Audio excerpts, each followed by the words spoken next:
O tema da nossa palavra é: não desista do que é seu. A história começa no versículo 8. Eu já falei algumas coisas do versículo 8 em diante. Só para você que não esteve aqui, eu falei que essa mulher, uma mulher que tinha uma capacidade de percepção muito grande, ela sabia perceber as coisas, era uma mulher que possuía um casamento, uma verdadeira unicidade, não uma unidade.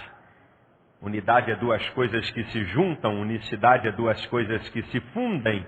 E ela vivia uma relação harmônica com seu marido.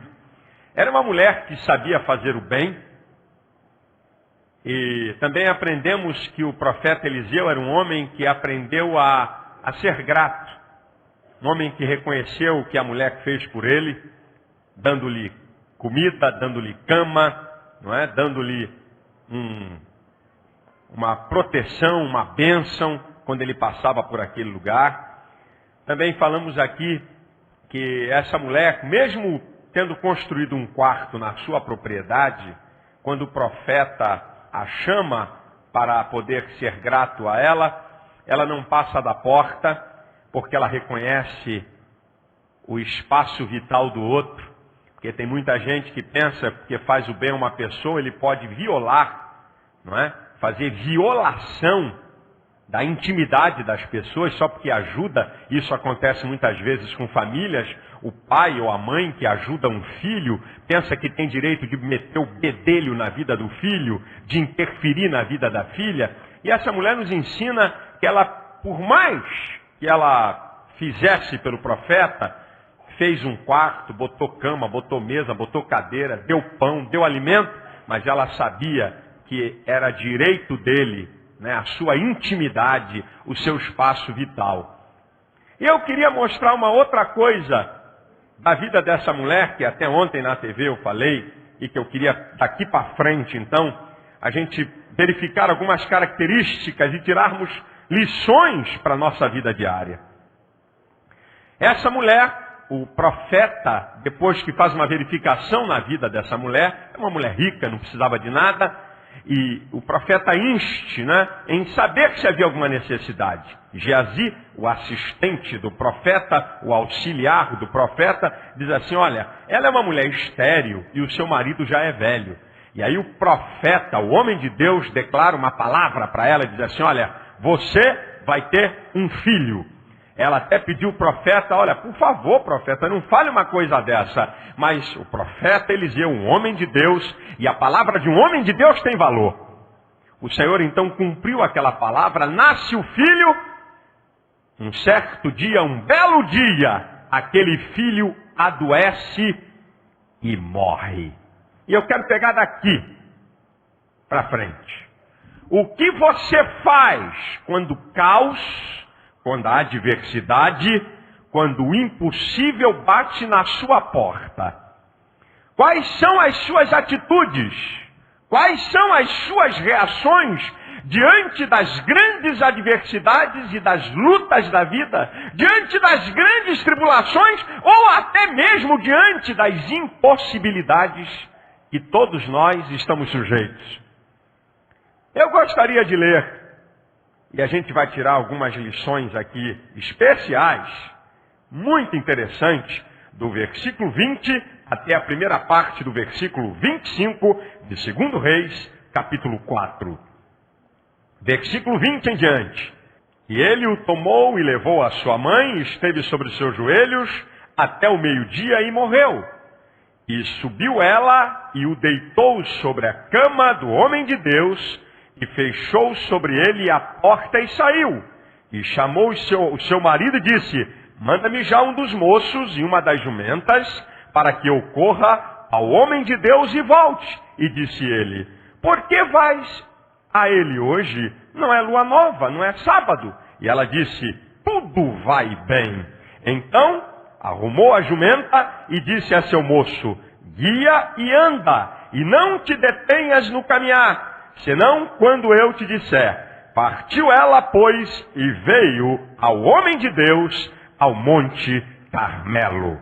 Eu aprendo aqui 7 coisas para a minha vida, para a sua vida, quando o impossível bater na nossa porta, quando as grandes lutas e adversidades chegarem até você, essa mulher me dá uma receita que eu posso aplicar na minha vida e que você pode aplicar também na sua vida. A primeira coisa que eu aprendo com essa mulher, quando a adversidade, quando o dia mau, quando as lutas terríveis da vida são maiores do que a nossa força, a primeira coisa que eu aprendo com esta mulher é que ela não toma nenhuma atitude precipitada. O rapaz morreu. O que faz com o morto? Enterra.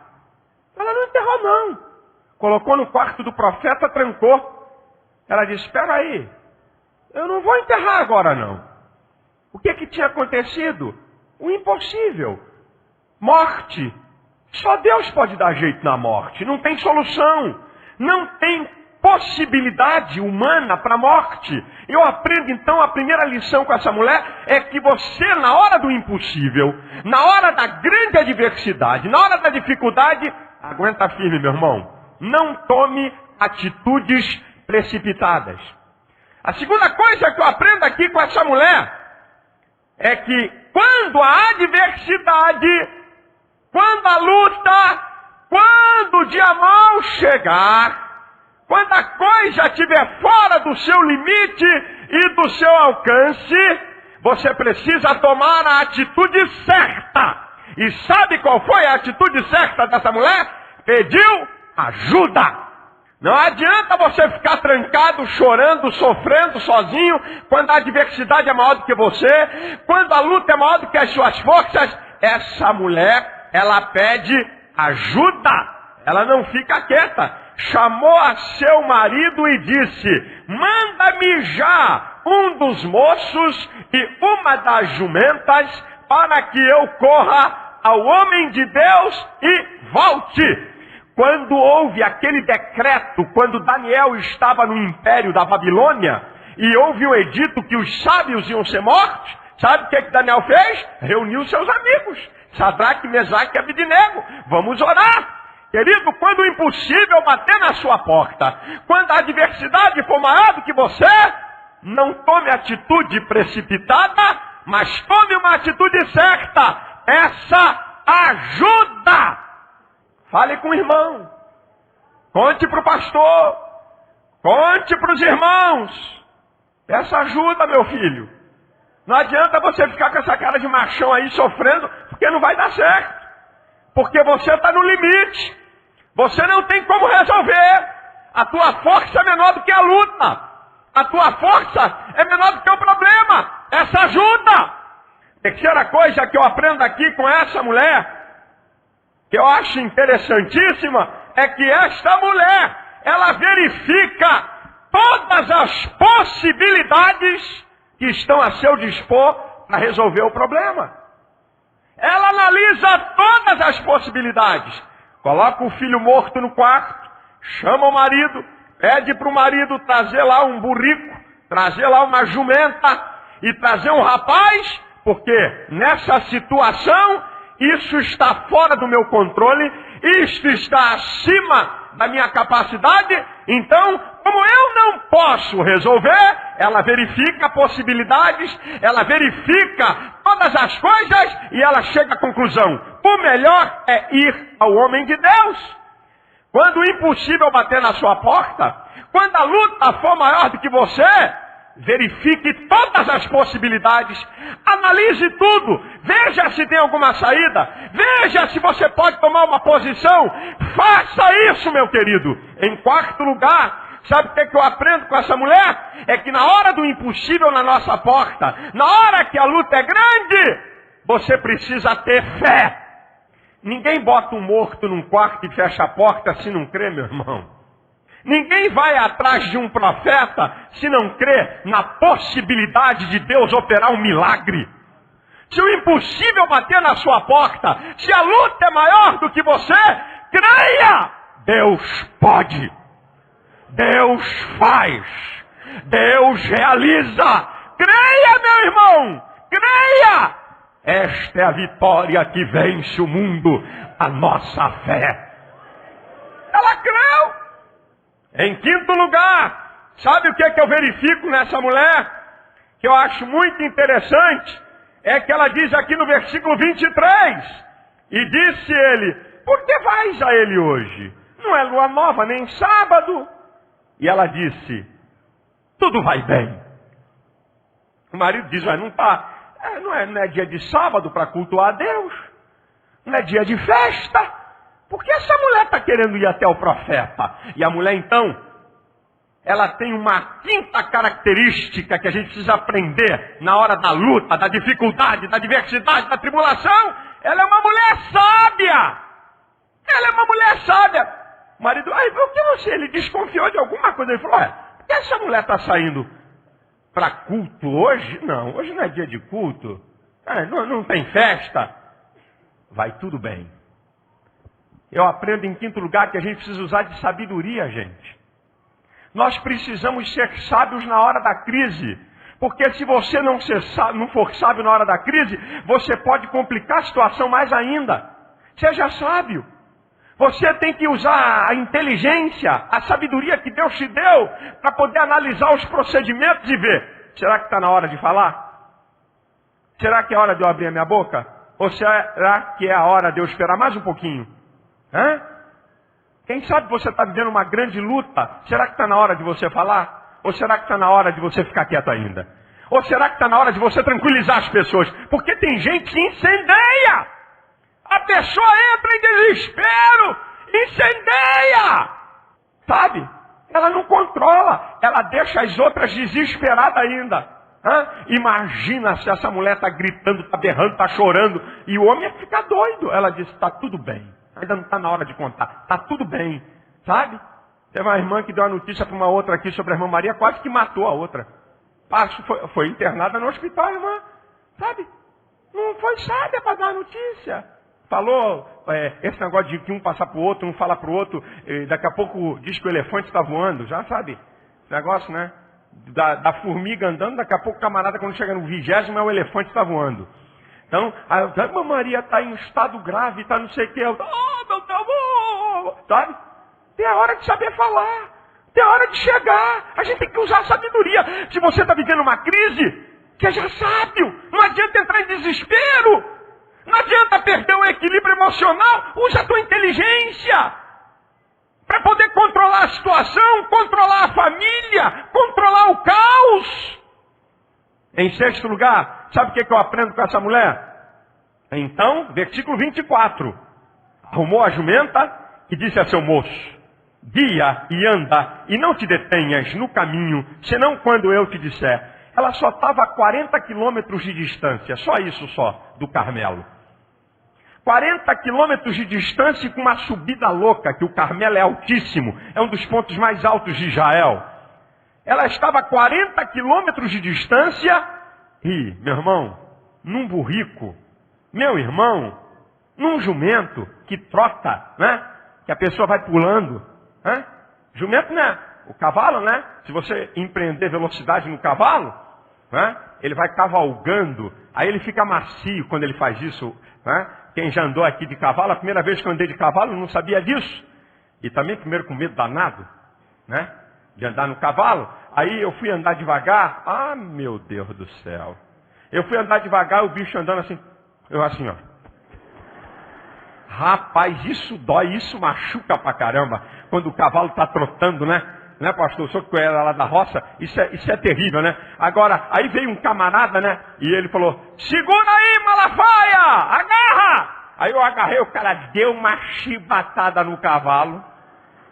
Rapaz, o bicho deu uma disparada, mas foi legal. Porque aliviou. Aí o bicho, ó. Aí eu falei, é assim que é bom? Aí já não dói. Imagina uma mulher andar 40 quilômetros. Sabe o que é 40 quilômetros? É daqui a Campo Grande. Não pare! Até que eu mande. Vambora! Não para não! A mulher.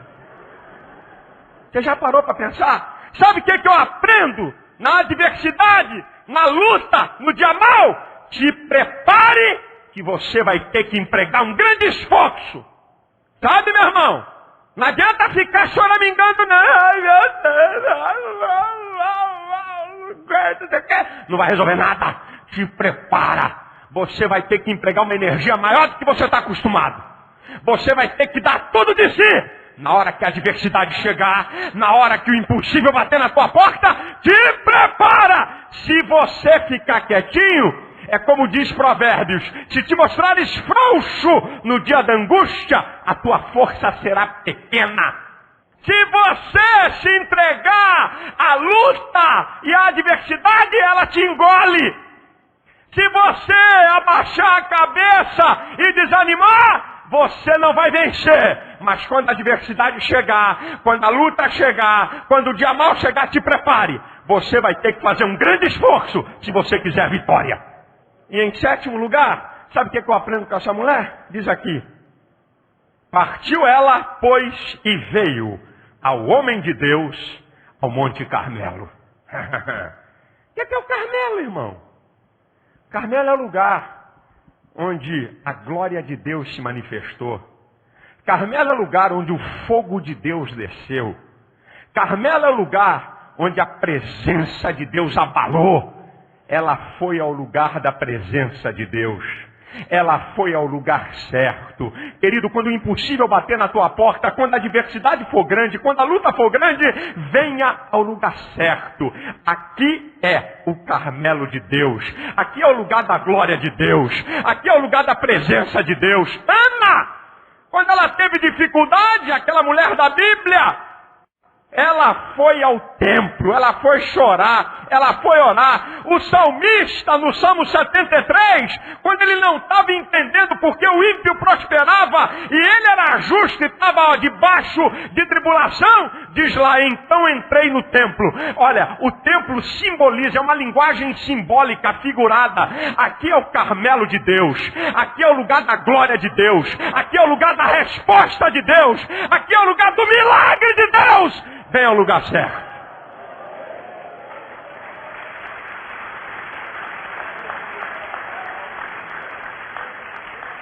Eu sei que até isso aqui você pode ter ouvido ontem pela TV, porque eu disse algumas dessas coisas ontem pela televisão.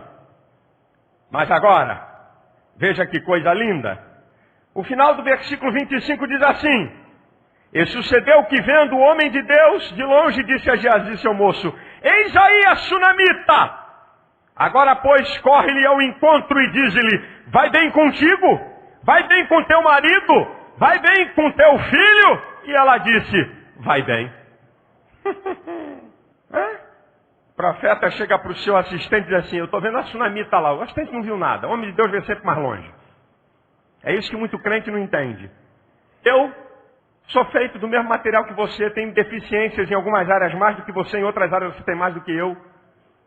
Tenho necessidades como você tem, careço da glória de Deus como você, careço da proteção de Deus como você. O pastor da igreja é a mesma coisa. Você fica doente, eu fico doente, o pastor fica doente, os pastores ficam doentes. Só que tem uma diferençazinha, meu irmão.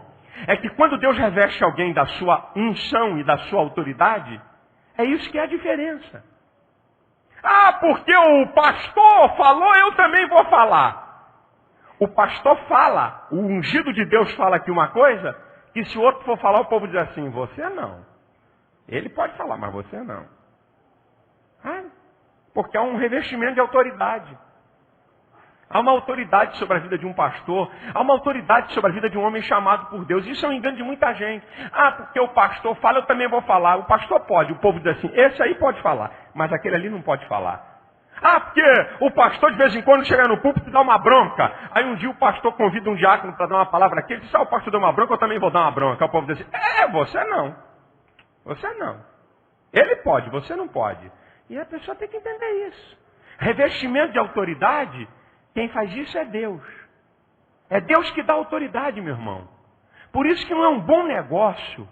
Não é, nunca foi, nunca será um bom negócio você usar a sua língua contra homem de Deus nenhum. Não é um bom negócio. Porque o Deus que chama é o Deus que honra e o Deus que garante.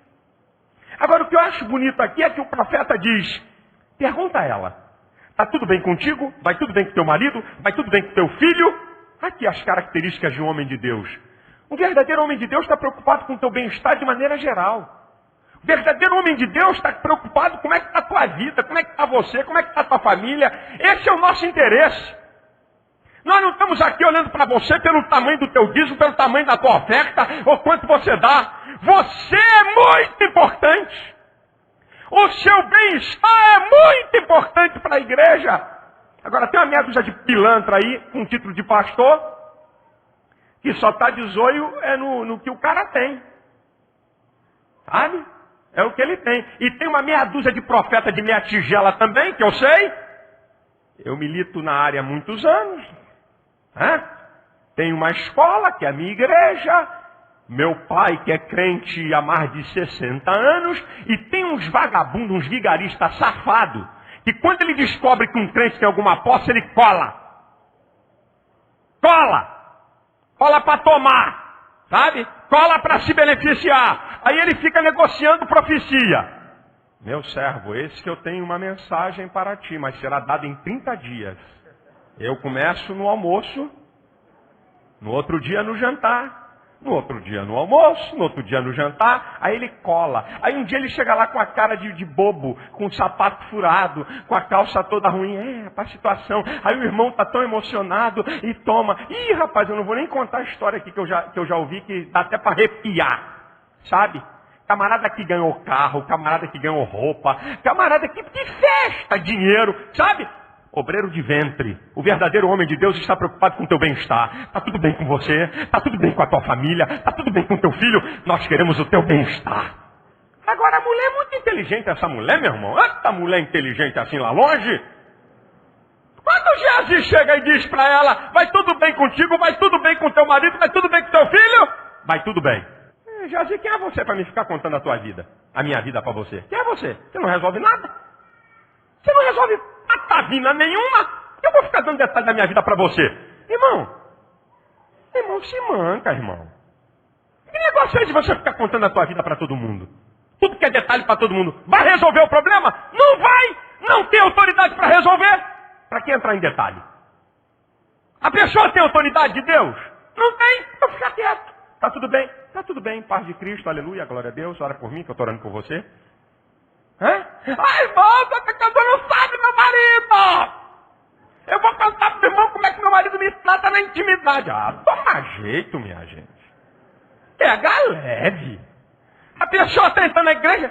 Sabe o que o marido dela faz com ela? Nem te conto. Ela me contou. Sabe de tudo. E vice-versa. O homem também, não é só mulher não. O homem também. Sabe o que essa mulher está fazendo comigo?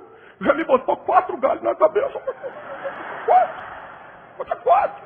Botou 4 galhos na cabeça. Mas conta para todo mundo. Eu botou 4 galhos. Foi 4. E estou sentindo que o quinto está a caminho. Cala essa boca, rapaz. Você tem que ficar entrando em detalhe. Sabe, fica contando tudo a torcida do Flamengo, do Corinthians, do São Paulo, do São Caetano, do Atlético Paranaense. Todo mundo fica sabendo de detalhes da tua vida. Eu não estou dizendo que você tem que chegar para o irmão e dizer, irmão, me ajuda em oração, eu estou com problema com o filho, me ajuda. Isso é normal, isso é cristianismo, compartilhar. Não é isso que eu estou falando, não. É detalhe. Gente que conta tudo, conta detalhe. Outra, essa mulher estava indo em direção a quem? A quem? Quem é que entra no meio do caminho? Um intermediário. Ela disse, não é com ele. Eu estou indo no lugar certo. Está tudo bem, sai. Rapa-te fora. Rarerirorua. Meu negócio não é contigo não, meu chapa. Eu estou indo com quem? Agora olha só, para ele, está tudo bem. Para você está tudo bem, meu irmão. Tu não vai resolver nada. Não tem competência para me dar uma palavra. Não tem competência para me orientar. Como é que você fica contando a tua vida? E olha, eu já vi gente quebrar a cara por aceitar conselho de pessoas que não têm autoridade espiritual para dar. Você quer um conselho para sua família? Vem para o pastor da igreja. Você está com um problema no seu matrimônio? Vem ao pastor da igreja. O pastor, então, ele delega. Tem vários pastores aqui. E ele pode delegar. Fala com fulano, fala com Beltrano. Tem outro aqui me representando. Segunda-feira tem um, terça-feira tem outro. Agora você quer conversar questões matrimoniais com quem? Pastor, eu converso com a irmã Doquinha, porque é uma profeta violenta. Eu vou chegar para ela lá e vou contar o que está acontecendo entre meu marido e ela vai, timba. timba, te arrebentar. Hã? Por que você tem que entrar em coisa? Você está com problemas graves? Vem ao pastor da igreja. Vai ao homem de Deus. Aqui, ó. Ela quer saber Meu filho, ela quer saber de arcanjo. Ela quer ir com Jeová. Se pode ser a Jeová, quero falar com o querubim. Está tudo bem. Agora olha o versículo 27. Chegando ela, pois, ao homem de Deus, ao monte, pegou nos seus pés. Mas chegou Geazi. Eita, esse é mesmo. Isso é um entrave. Mas chegou Geazi para retirar. Disse, porém, o homem de Deus, deixa-a, porque a sua alma nela está triste, de amargura, e o Senhor mo encobriu e não mo manifestou. Não, para Geazi. Para Geazi. Tá tudo bem. Para o homem de Deus, não, homem de Deus, Tá certo, derrama a alma, chora. Você vai ficar chorando pelos cantos com qualquer um? Cara, diante do nome de Deus, chora, vai fazer bem para a tua alma. Vai livrar você talvez de uma depressão, vai jogar, quando você extravasa as emoções, começa o processo terapêutico da cura. Ela chorou, aí vem o atolado, o intrometido. Quem está chorando aqui? Sai. Ninguém te chamou, rapaz. Sai fora daqui você. Sai fora. Eu não sei o que está acontecendo com ela em detalhes. Aí o homem de Deus que tem a experiência, vê a mulher chorando, sabe que está acontecendo alguma coisa errada. Mas ele é honesto. Aqui é que difere o homem de Deus de alguns que andam por aí. Ele diz, olha, eu sei que ela está amargurada de alma, porque ela está chorando aqui nos meus pés, mas eu não sei o que é, porque o Senhor me encobriu. Pastor, olha, eu quero dizer que quem vai na minha casa tem que sair com uma profetadazinha. Quem vai na minha casa tem que sair com um revelamentozinho. Quem vai na minha casa tem que sair com uma visagenzinha. E a minha reputação de visagem? E a minha reputação de que eu vejo tudo, conheço tudo e sei de tudo? Aí, a demanda do profeta, ele tem que revelar, porque afinal de contas, se ele não revelar, não está com nada. Esse profeta me chorou, que eu fui lá, não aconteceu nada, não está com nada. E aí, como é que fica, Aí a pessoa, eis meu servo, leva a tua bênção. Não está falando nada, não falou pororoca nenhuma. Não disse nada. Eis que eu estou contigo. Oh, que coisa, que novidade. Meu Deus, eu nunca ouvi isso. Sabe? Vai que o Senhor vai fazer o que tu deseja. Mas só assim, tiro. Se botar cartomante e se botar uns adivinhos, dá quase a mesma coisa. Com diferença que o daqui fala em nome do Senhor. E o de lá é em nome dele mesmo. Só essa a diferença. Sabe por quê? Porque a demanda, porque a pessoa que não tem um compromisso com Deus, ela está preocupada com a sua reputação. E se eu pregar e não cair fogo, como é que eu fico, afinal de contas? Como é que fica? E se eu pregar e não tiver glória a Deus na igreja? Olha a minha reputação, meu Deus. Por favor, irmão, traga glorômetro, um aparelho para medir glória na igreja. Nós temos aqui glorômetro. Por favor, passe com o aparelho e vai medindo. Glória a Deus, tem glória a Deus, não tem glória a Deus. Meu Deus, tem que ter glória a Deus. Se não tiver glória a Deus. Olha, eu acho graça de alguns. Eu já presenciei isso, já conversei muito com o pastor. O camarada está no banco quieto. O culto inteiro. Aqui no púlpito quieto. Não é aqui nesse púlpito. Aqui não acontece isso, que aqui o pessoal é maduro. Graças a Deus. Mas aí fora eu já vi que o cara está quieto. Aí o pastor diz assim, vai lá dar uma palavra. Aí o cara vem. Peraí. O cara estava quieto ali, rapaz. O cara não tinha nada. Mas só porque pegou no microfone. Olha, irmão, eu estou vendo um anjo. E tem um anjo entrando ali. E tem fogo aqui, tem fogo ali, tem fogo aqui, tem fogo aqui na frente, tem fogo na galeria. E tem fogo ali, tem... E a minha reputação. Se você vai dar glória a Deus ou não, é uma questão sua com Deus. Se você vai louvar a Deus ou não, é uma questão sua com Deus. Se você vai abrir a sua boca para adorar, para glorificar, é uma questão sua com Deus. A minha é ser porta-voz da mensagem de Deus para você.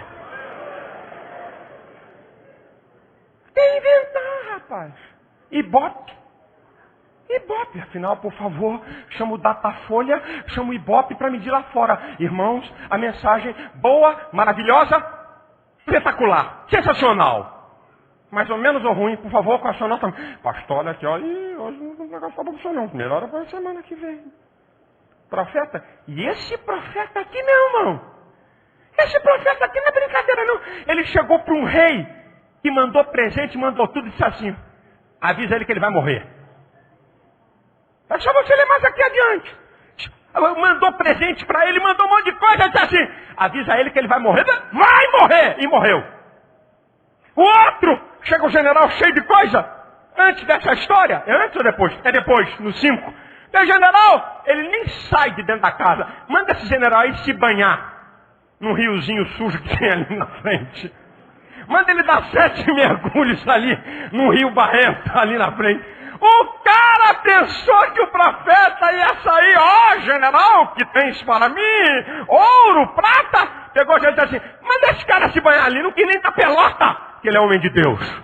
Ele tem revelação de Deus, ele tem autoridade de Deus. Homem de Deus não precisa ficar provando que é homem de Deus. E está acabado. Eu não preciso inventar. Você que é um homem de Deus não precisa inventar. Deus faz como Ele quer. Aqui é homem de Deus. O Senhor me encobriu. Tem algum problema, mas eu não sei. Agora eu acho bonita essa mulher. Rapaz, ela não dá refresco não. Se os crentes fossem assim, a gente desmascarava um monte de cabra sem vergonha que anda perturbando a nossa seara. Olha só o que ela vai falar. Olha só. Versículo 28. E disse ela: pedi eu ao meu senhor algum filho? Não disse eu: não me enganes? Ela pegou pesado, meu irmão. Está pensando que ela deu molinho para o profeta? Eu te pedi alguma coisa? Eu falei para você não me enganar? E ele disse a Geazi, agora é o profeta: cinge os teus lombos, toma o meu bordão na tua mão e vai. Se encontrares alguém, não os saúdes, e se alguém te saudar, não lhe respondas. E põe o meu bordão sobre o rosto do menino. Sabe o que a mulher fez? Aqui está sintetizado. Eu te pedi filho. Eu não disse para você não mentir. O filho que tu disse que Deus ia me dar morreu. E aí, como é que fica você? Ela foi lá cobrar, irmão. Sabe, o camarada fala meia dúzia de babuzeira para você, para tua família, o tempo passa e você deixar para lá, vai lá cobrar. É que vem cá. Você falou isso, é mentiroso. Você falou isso, é mentira, não aconteceu nada, como é que é? Mas ele aqui não era mentiroso, ele era um homem de Deus. Ele era um homem de Deus. Ele falou: eu vou resolver. Sabe, tem muita gente aí falando besteira, nós vamos deixando para lá. Vai falando besteira, nós vamos deixando para lá. Pode falar besteira que quiser da tua vida, fala asneira que quiser, profetiza besteira, profetiza desgraça para tua família, diz que o diabo vai fazer uma festa na tua casa, vai te arrebentar, e você fica calado com medo, não acontece nada. Depois você sai aqui, ó, tu é profeta de mentira, meu chapa. Sabe? Camarada que anda por aí, minha serva, eis que o teu já está preparado, a mulher é casada. O teu está preparado, já está há muito tempo, malandro. Sabe? Uma vez com uma prima minha aconteceu, ela perdeu a aliança, foi numa oração, a prima minha, foi numa oração, a Malafaia meio esquentadinha assim, coisa e tal. Aí foi na oração, aí o cara olhou, viu ela meia nova, sem aliança no dedo, minha serva. Eis que o teu já está preparado. Eis que tem preparado um varão para ti. Ela falou: como é que é? Comigo? Aí ele tremeu, né?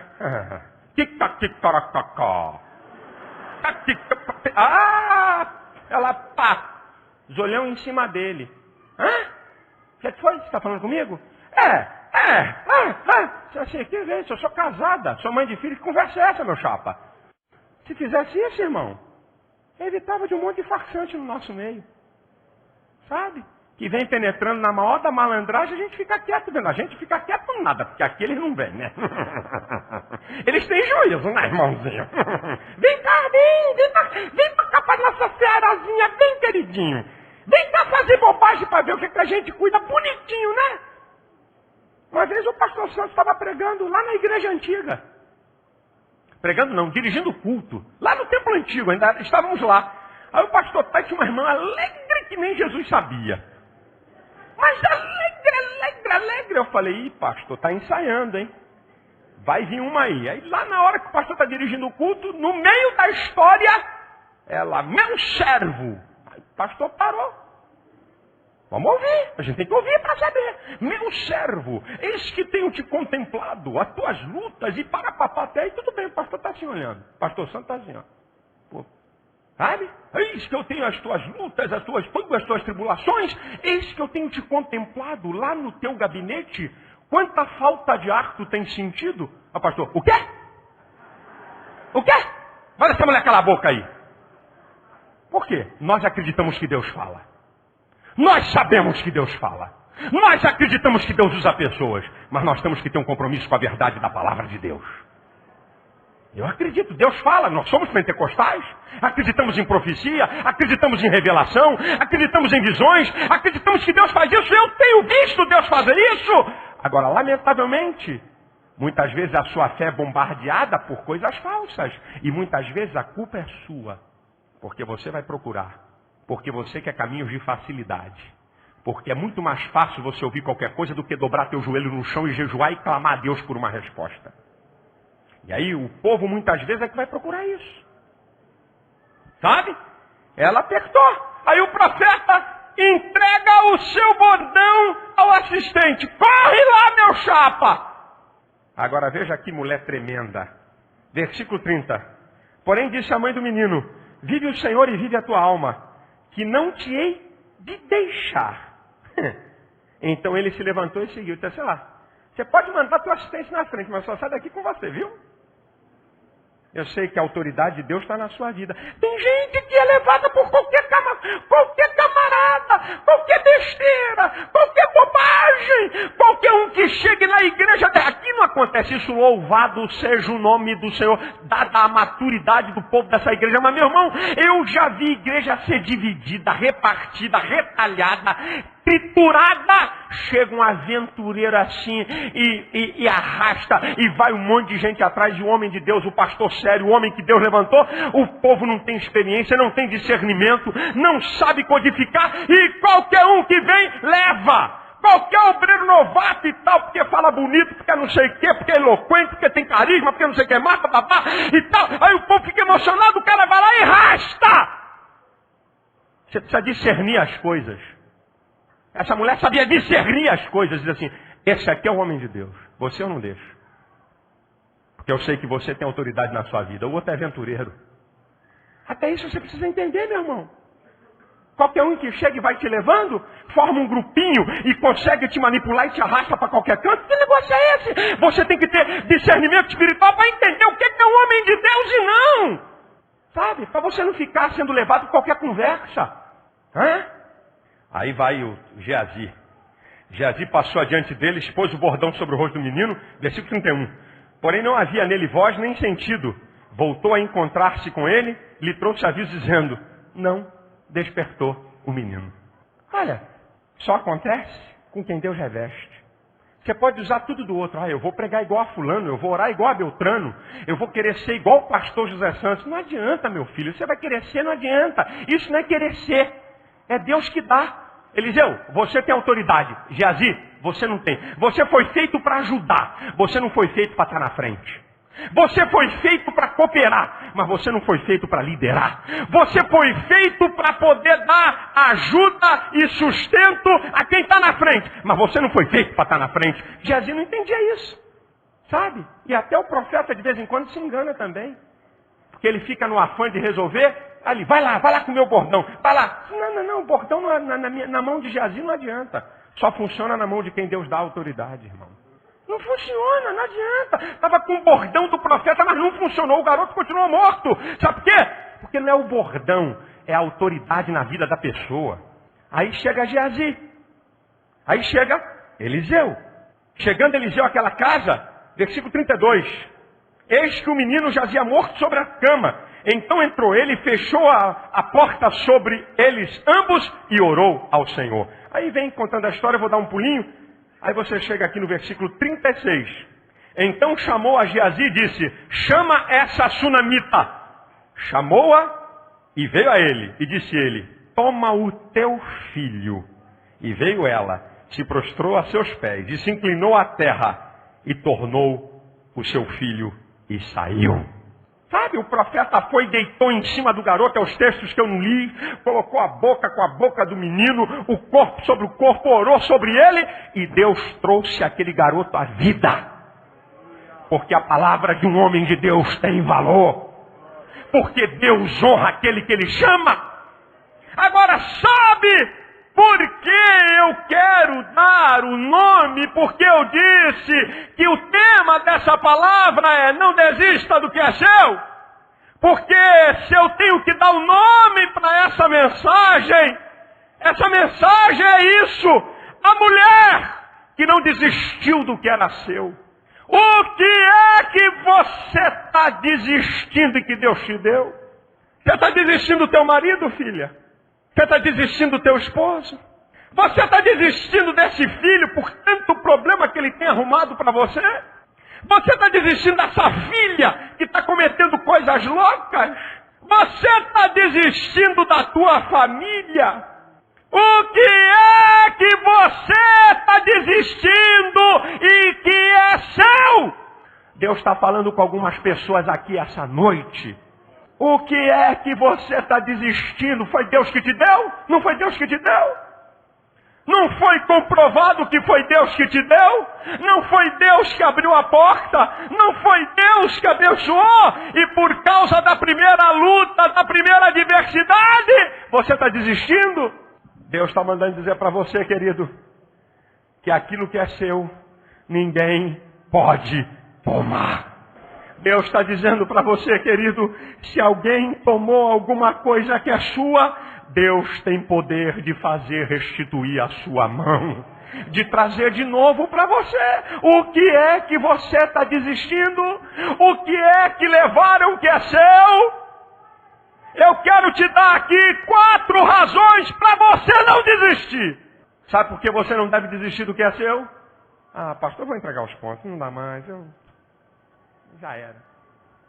Eu já fiz de tudo. Imagina essa mulher. Quem prometeu esse filho para mim foi Deus. Não, eu não aceito perder. Porque Deus permite essa história na Bíblia, minha irmã. Não foi Deus que deu esse filho para você? Está nas drogas, está na bagunça, está na prostituição, está na safadeza. E você diz, pastor, eu não aguento mais, eu já esgotei as minhas energias. Mas não foi Deus que te deu? Por que você vai desistir dele? Deus tem poder de trazer de volta para sua mão. Não tem demônio, não tem homem, não tem ninguém que possa tirar de você aquilo que é seu. Sabe por que você não deve desistir do que é seu? Sabe por que você não deve desistir do que é seu? Por mais difícil, por mais impossível, por mais terrível, por mais que a situação seja adversa. Lucas 1,37 diz, para Deus nada é impossível. Deus pode restaurar teu casamento, Deus pode restaurar a tua família, Deus pode restaurar teu filho, Deus pode curar de uma enfermidade incurável a tua esposa ou teu esposo. De Jó no capítulo 42, versículo 2, eu bem sei que tudo podes e que nenhum dos teus pensamentos pode ser impedido. O que é que Deus faz e que alguém vai dizer para Deus que Ele não pode fazer? O Deus que você serve é um Deus de fazer qualquer milagre para restituir aquilo que Ele tem te dado. Segundo lugar, você está desistindo de quê? Porque a luta está grande, porque a adversidade é grande. Pastor, não adianta, vou perder a casa mesmo. Não tem jeito. Foi Deus que deu, mas é a situação, eu até entendo. A Bíblia diz em Romanos 8:28, todas as coisas contribuem para o bem daqueles que amam a Deus e são chamados por seu decreto. Todas, não são algumas. Toda essa luta, toda essa adversidade, toda essa batalha, tudo que está acontecendo com você, Deus tem um propósito. Na vida daquele que serve a Deus não tem sorte nem azar. Na minha vida não tem sorte nem azar. Na minha vida tem propósito de Deus. Diz aí para o irmão que está perto de você, olha, na sua vida não tem sorte nem azar. Na sua vida tem propósito de Deus.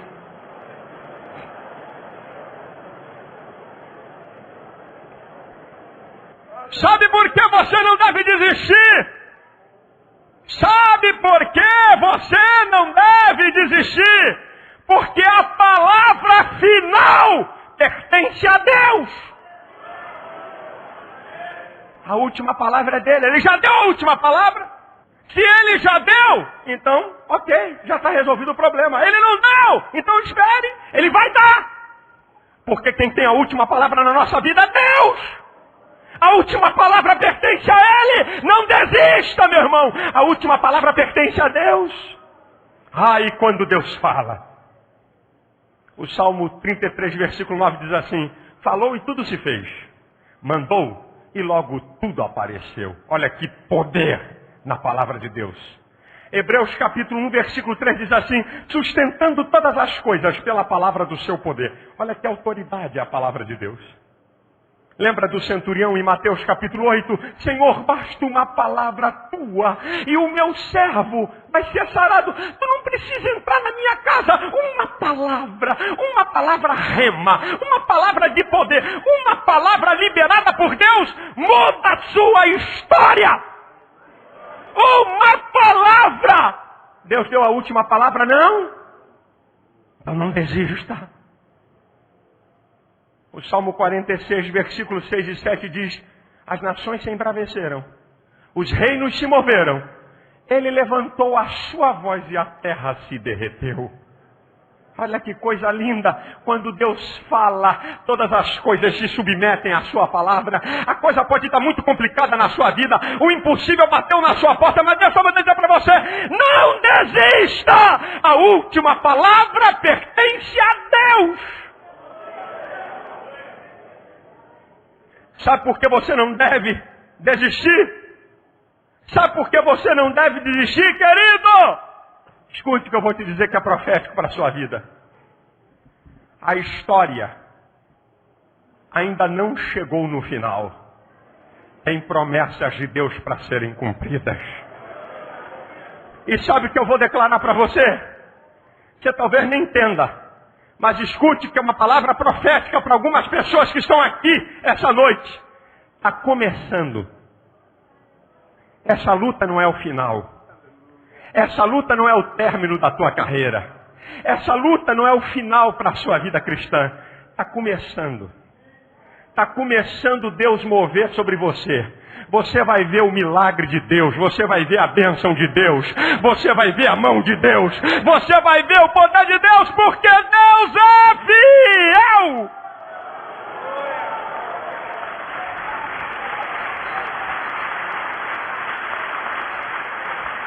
Deus é fiel. Oh, não desista. Deus é fiel. Ele não acabou de escrever a história. Ele está escrevendo a minha e a sua história. E na história da sua vida tem essa luta, tem essa adversidade para fortalecer a tua fé. Para quando você passar pela luta e pela tribulação e pelo dia mau, você dizer: olha, foi o Senhor que fez. Foi Ele que abriu as portas. Foi Ele que operou o milagre. Deus vai ser glorificado nessa luta, nessa tribulação, nessa adversidade. Ele vai ser exaltado. Não desista. Oh, aleluia. Oh, aleluia. Oh, amado. A história está começando, meu irmão. Eu acho bonito porque Caleb não desistiu. 85 anos de idade, 45 anos depois da promessa, e Caleb está todo fogoso, e cabeça em pé, e tal. E vem cá, Caleb, por que você está tão alegre assim? Porque o Senhor não terminou aquilo que Ele prometeu para mim. Mas rapaz, tu já está com 85 anos, rapaz, tu já era para estar no Coxó, rapaz. Tu já era para estar num grupinho de dança aí dos judeus aí, dança da terceira idade. Tu já era para estar aí, rapaz. Você está enganado, rapaz. Eu estou tão forte quanto antes. Eu ainda vou conquistar aquilo que Deus prometeu, porque a minha história ainda não chegou no final. Eu declaro na autoridade do nome do Senhor: a tua história não chegou no final. Não desista, a tua história não chegou no final. Tem bênção de Deus, tem vitória de Deus, tem resposta de Deus, tem milagre de Deus. Não desista. Não desista, querido. A história dessa mulher é a história da mulher que não desistiu diante do impossível. Não é diante de uma tribulaçãozinha, não. Não é diante de uma adversidadezinha, não, é diante do impossível. Ela não desistiu diante da morte. Você está desistindo por causa de problema, você está desistindo por causa de adversidade, você está querendo até desistir da sua fé, você está querendo até desistir do seu compromisso com Deus. Para onde você vai? Se a coisa já está difícil assim, imagina você longe de Deus, como é que vai ficar?